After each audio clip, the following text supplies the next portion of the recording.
तो बात करते हैं सौरभ जोशी के बारे में। तो क्या सौरभ जोशी को टोटली एक्सपोज कर दिया यूट्यूबर कॉन्शियस ने? तो आपको पता ही होगा यूट्यूबर कॉन्शियस जो है कई पार्ट्स में वीडियो अपलोड कर रहे हैं सौरभ जोशी को एक्सपोज करते हुए, और ये सिलसिला काफी महीनों से चलता हुआ आ रहा है। तो कॉन्शियस ने बहुत सारे एलिगेशंस भी लगा रखे हैं सौरभ जोशी के ऊपर कि सौरभ जोशी दिखाते हैं अपने व्लॉग्स में कि वो दाल चावल खाते हैं और वो एक वेजिटेरियन है। ऐसा बिल्कुल भी नहीं है। वो अपनी वीडियोस में चिकन नूडल्स भी यार खरीदते हुए दिखाई दिए। और सिर्फ इतना ही नहीं, उनके घर पे एग वगैरह भी देखा गया था। और सिर्फ इतना ही नहीं, उनके घर पे बियर्स वगैरह की बोतल भी देखी गई थी। और इसी के रिलेटेड कॉन्शियस ने बहुत सारी वीडियो भी अपलोड की थी सौरभ जोशी के ऊपर। आप लोगों ने देखा ही होगा, उस पर मिलियंस ऑफ मिलियन व्यूज भी आए थे। तो बहुत लोगों ने कॉन्शियस को इस चीज के लिए सपोर्ट भी किया है। तो अब बेसिकली ये देखने को मिलता है, कॉन्शियस ने कल अपने चैनल पे एक वीडियो अपलोड किया है जिसमें उन्होंने बताया कि सौरभ जोशी ने मुझे लीगल नोटिस भेजा है और कॉन्शियस को धमकी वगैरह भी दी है। और उन्होंने उस वीडियो में एक्सपोज भी किया है सौरभ जोशी को। मैं उनकी वीडियो का एक छोटा सा क्लिप आपको दिखा देता हूँ, आप देखिए। रात को 9:30 बजे मेरे पास सौरभ जोशी के 3 मैसेज लगातार आते हैं जिसमें लिखा हुआ था, सुन भाई तेरे को क्या दिक्कत है मुझसे, मेरे पीछे क्यों पड़ा है और कब पीछा छोड़ेगा। और जब मैंने इनसे पूछा कि जो मैंने बताया उसमें गलती क्या था, तो कहते हैं सब कुछ ही गलत था।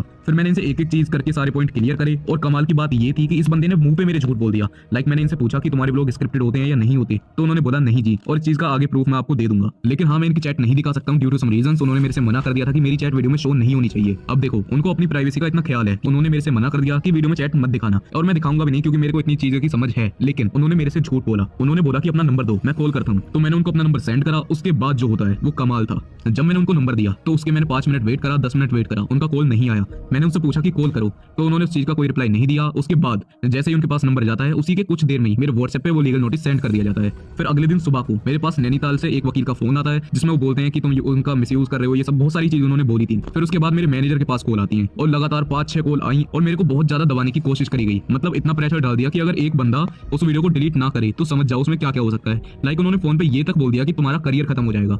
और सौरभ जोशी ने चैट में ये भी लिखा कि ऑलरेडी 3-4 लोग जेल में हैं। तो अब मैंने उनसे ये बात तो पूछी नहीं, तो इसका मतलब तो यही है कि वो इनडायरेक्टली बोलना चाहते हैं कि तुम भी जेल चले जाओगे या डराना चाहते हैं। तो मैंने उनसे पूछ लिया कि मेरे को भी जेल भेजोगे, तो उन्होंने उस बात को भी इग्नोर कर दिया। बात आती है इनकी स्क्रिप्टेड ब्लॉग की। तो इन्होंने बोला था कि हम स्क्रिप्टेड ब्लॉग नहीं बनाते हैं, लेकिन आप सब लोगों को पता है कि वो लोग स्क्रिप्टेड होते हैं। एंड मैं ओल्ड पार्ट में इस चीज के प्रूफ दे चुका हूँ।